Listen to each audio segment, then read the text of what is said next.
என் பேர் சத்யபிரியா. எனக்கு 2 பொம்பளை பிள்ளைங்க. ஒரு பெரியவ வந்து 9th ஸ்டாண்டர்ட் படிக்கிறா, சின்னவ 6th ஸ்டாண்டர்ட் படிக்கிறா. என் பசங்களை பொறுத்த வரைக்கும் மெமரி பவர்ன்றது சுத்தமாக கிடையாது. முதல்ல என் பெரிய பொண்ணுக்கு 9th ஸ்டாண்டர்ட் படிக்கிறா, அவளை நினச்சி நான் ரொம்ப பயந்தேன். சுத்தமாக மெமரி பவரே அவளுக்கு இல்லைன்னு தான் சொல்லணும். உண்மையிலே எந்த ஒரு கொஷின் படிக்கணும்னாலும் என்ன படிக்கணும்னாலும் அவள் படிக்க உட்கார்ந்தாலே அவளுக்கு படிக்கவே தோணாது. படித்தாலும் மைண்டில் நிற்காது. குழந்தை எப்போவுமே அழுதுகிட்டே தான் இருப்பாள். காலையில் எந்திரிக்கும் போதே அழுவா. நான் என்னதான் பண்ணுறதுனே எனக்கு தெரியலம்மா, என்னால் படிக்க முடியல, படித்தா எனக்கு மெமரி மைண்டில் நிற்க மாட்டேங்குது, எழுதி பார்த்தாலும் எனக்கு புரிய மாட்டேங்குது, எனக்கு என்ன பண்ணுறதுனே தெரியலன்னு என்கிட்ட டெய்லி அழுதுகிட்டே இருப்பான். சின்னவா விளையாட்டுத்தனமாக இருப்பாள். அவள் படிப்பு பக்கமே போக மாட்டா. உட்கார வச்சாலும் அதை படிக்கணுன்ற அந்த எண்ணம் போல அவளுக்கு. இப்போ படித்தா என் மைண்டில் நிற்க மாட்டேது, என்ன பண்ண சொல்கிறீங்க என்ன அப்படின்னு என்னை திருப்பி அவள் கொஸ்டின் பண்ண ஆரம்பிச்சிட்டா. ஸோ நான் என்னோடய ஃப்ரெண்டு கிட்ட கேட்டிருந்தேன், இந்த மாதிரி என் பசங்க இப்படி இருக்காங்க, என்ன பண்ணுறதுன்னு எனக்கு தெரியல அப்படின்னு அவங்க கிட்ட சொன்னதும் அவங்க எனக்கு வந்து இந்த ராமேஸ்வரி மேமோட கிளாஸ் வந்து எனக்கு சொன்னாங்க.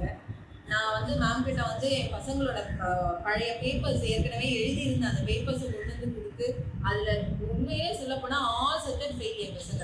நான் அந்த பேப்பரை கொண்டு வந்து மேம் கிட்ட கொடுத்து பசங்களை பற்றி நான் ஃபுல்லாக சொல்லி என் பசங்க கிட்ட அவங்க பேசி அவங்கள பற்றி அவங்க புரிஞ்சுக்கிட்டு இந்த கிளாஸில் நான் கொண்டு வரேன் அப்படின்னு எனக்கு ஒரு நம்பிக்கை கொடுத்தாங்க.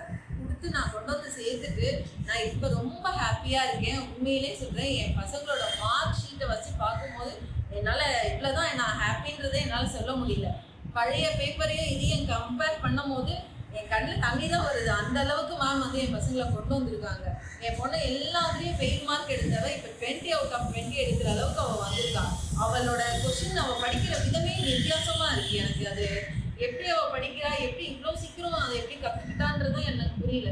சின்னவா அவ்வளோ விளையாட்டுத்தனமாக இருந்தவ அவள் ஒரு 3 மெத்தட் வச்சு அவள் ஒரு ½ an hour ஒரு லெசனே முடிக்கிறா.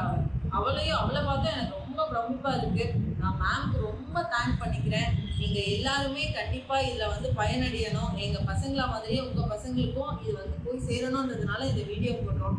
கண்டிப்பாக எல்லாரும் இதனால் பெனிஃபிட் ஆவீங்க. நிச்சயமாக போடுங்க. மேம் கிட்ட நான் ரெக்வஸ்ட்டாக கூட உங்களுக்கு சொல்கிறேன்னே வச்சுக்கோங்க.